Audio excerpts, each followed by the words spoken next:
Florida is the third biggest hub for sex trafficking in the country. And our region is third in the state. Sex trafficking is a $35 billion industry. 1 out of 3 girls are sexually abused. Victims are forced to see 15 to 40 customers a day. Within 48 hours, 80% of runaways are approached and coerced. 8 out of 10 human trafficking cases worldwide involve the sex industry. Every minute of every day, 2 children are sold into slavery. I am a survivor of about 14 years of childhood sexual abuse and about 4 years of sex trafficking. And my dad was my pimp, which I'm going to share just a little stats with you, okay? Because 35% of us that are trafficked or have been trafficked were trafficked by someone that we knew, and usually a family member.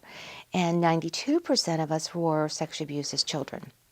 And that kind of sets the role and the scenario for you to be victimized. It just came to a point in my life I was done. You know, I was so done of being abused every day by my dad that one day I literally just made a decision that that was it.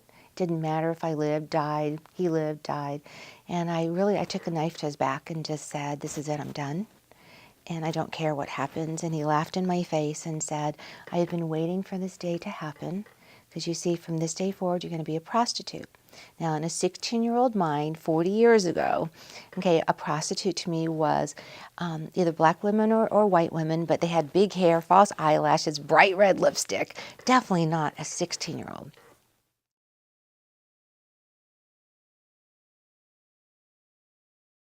Sex trafficking is a form of force, fraud, or coercion that leads a girl or a boy or any adult into being used for sex, commercially or for any exchange.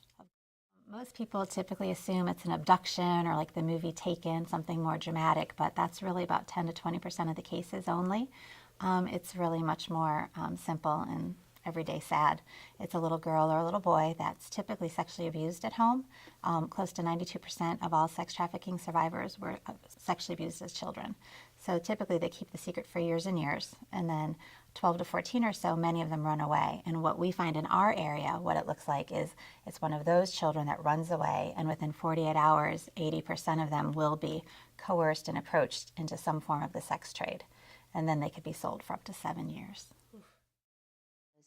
We all have this stereotype in our head about girls that are out, you know, that are living this life, even women that are in this life. We call it the life.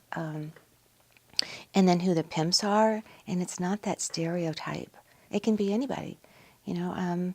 It's, you know, some people say, oh, well, it's just the girls, they come from a broken family or they're very impoverished. Yeah, is there a large percentage of that? Absolutely. I didn't come from that family. I think that I would just like people to really know that this has become a healthcare epidemic. It's a social issue, and we really all have to come together and do something about it. It is no longer people standing back and just saying, oh, look at those dirty girls, or they're just sluts, or they're just whores, or, you know, they come from a broken family, or they're impoverished, or, you know, we need to come together and say, this shouldn't be tolerated. You know, modern day slavery, even though it looks a little bit differently, it is still the same. And these are human beings that have feelings and they have rights. And people need to step forward and really start helping and doing something about that and help find funding for it. Because there really is no money out there to open up the safe houses that need to be opened for our younger girls. We run adult women programs. There's no money for us to run these programs. You know, so people coming forward and seeing that this is a need and it has to be dealt with, because it's become an epidemic and it's going to get worse before it gets better.